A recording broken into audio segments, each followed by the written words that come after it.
Is it okay if I just put my hood on real quick? Okay.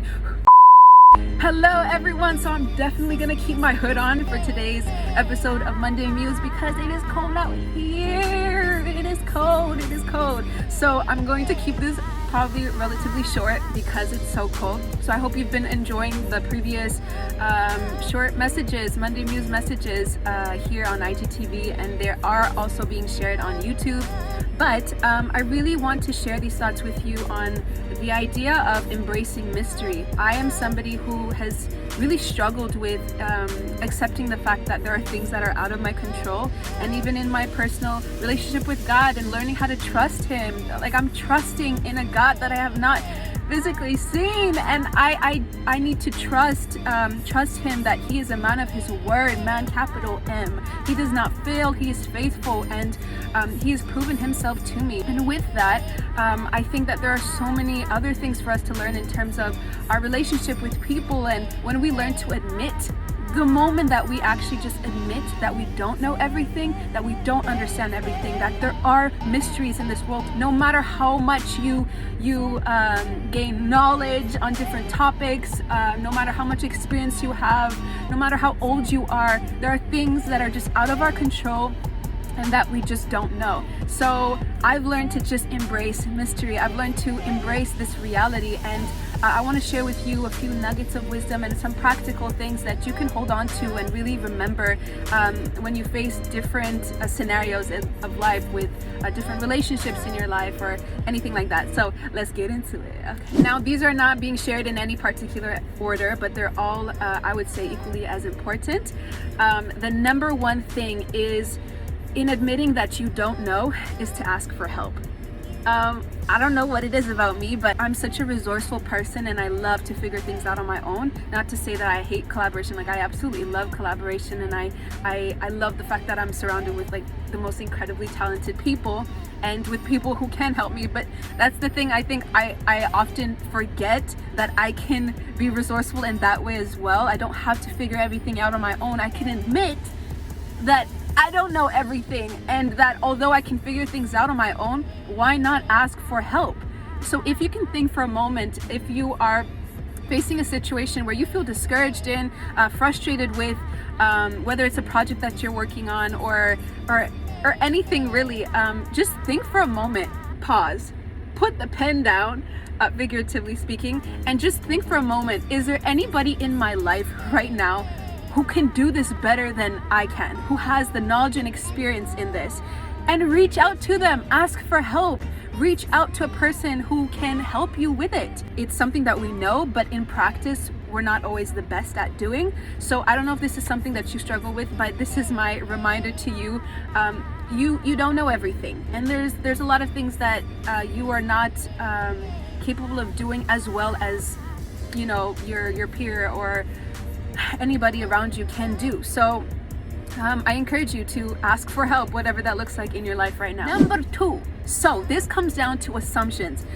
I think that it's kind of inevitable to make assumptions about people for whatever reasons. We have stereotypes. They exist. We judge books by their cover. We judge people by the way they look, they sound, they dress. We just do. It is a reality. But what I want to encourage you with is to not act on these assumptions, that you want to really challenge the assumptions that come to your mind.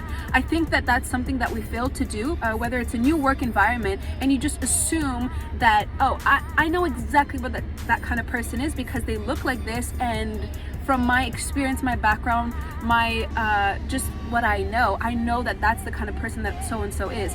Well, I would encourage you and actually challenge you to catch those thoughts and say, what are the assumptions that I'm making about certain people in my life? And for a second, if I acknowledge that actually I might not know at all, that I think it's easier to say that we don't know people that we haven't met or haven't gotten a chance to meet, but this applies to people in your world, your best friend, your parents, your cousins, the people that you do life with.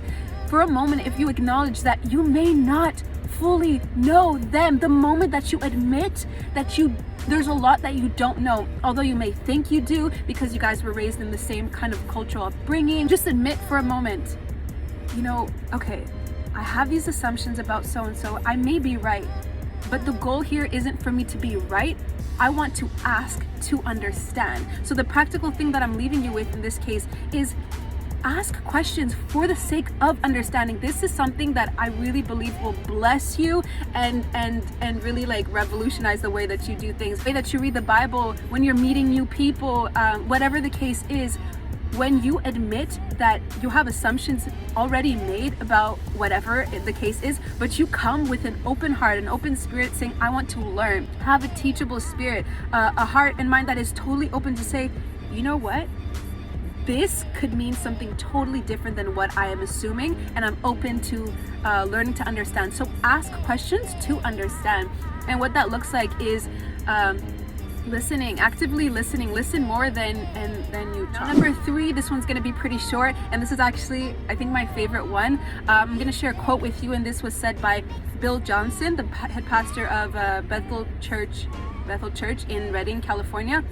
And in an interview, he said this, and it has stuck with me. He said that if we want this peace that surpasses all understanding, and this is a reference in scripture, then typically we need to give up our right to understand. Let me say that again.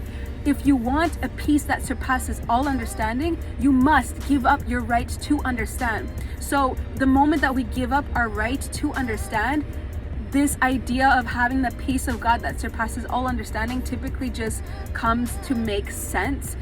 It's the times that I've fought to understand, but why? But why, God? But why did this happen? But why? And I'm so focused on knowing why instead of just trusting Him and surrendering my right to understand that He has in turn left me with this peace that truly surpasses all understanding.